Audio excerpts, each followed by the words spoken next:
Welcome back. In this section, we're going to build another amazing application called Currency Converter app in order to understand the views and handle the click events by the user. Open Android Studio, select a new project, select empty views activity, and specify the name of this application as Currency Converter app.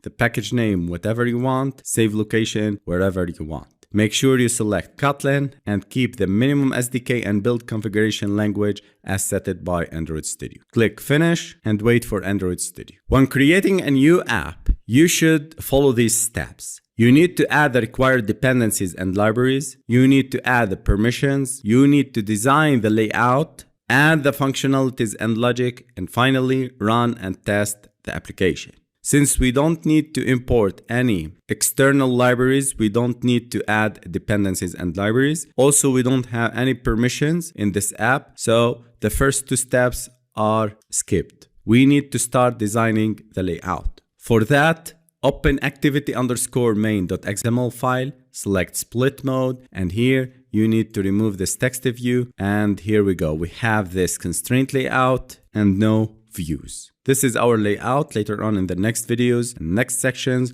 we're going to learn about the layouts. I prepared this image to display it as a background for my constraint layout. So copy it and paste it in the drawable folder. Paste, make sure all the letters are small and there are no numbers at the beginning of the name. Click OK, and here we go. This is our background. In order to set this background to the constraint layout, we need to add the background attribute and select the drawable/background. And you can see our image is set to this constraint layout. Now we need to add the views. We need to add a title, an edit text, a button, and a result text. For that, I need to start with the title, which is a text view.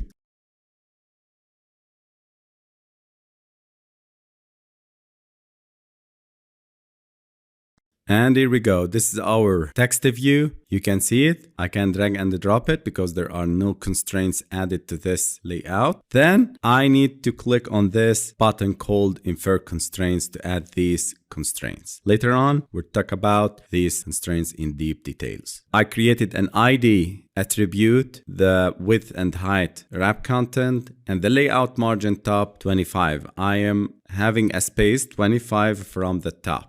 You can see it. And the gravity is center to center. The text in the middle of the display. And the text currency converter app. This is the text and this is the text attribute. Text color, size, and these are for the constraint layout. Then I need to add another view, which is an edit text. I give it an ID, edit text, and hint. Enter USD, United States dollars, and this app will convert from dollars to euros. The hint color would be white, and I'll drag and drop this edit text below to here, and I'll add this constraint. Also, I can infer the constraints right and left. Here we go. This is our layout. One text view and one edit text. We infer the constraints in order to make sure that this design layout matches our app layout when it is run. Then I need to add a button.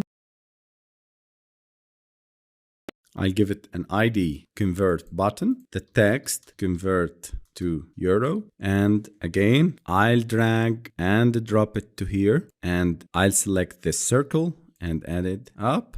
You can try it right and left, or you can click this Infer Constraints button. Again guys, we're going to learn about these constraints and the constraint layout in the next videos. Then I need to create a text view to display the result.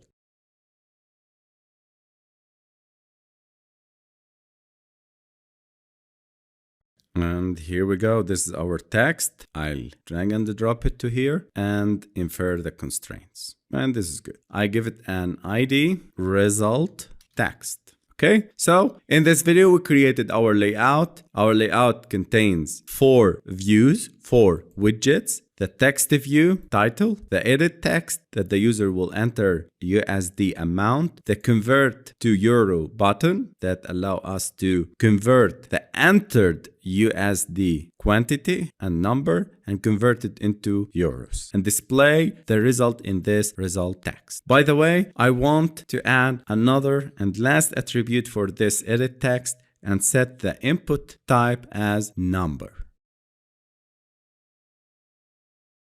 to prevent the user from entering letters and symbols.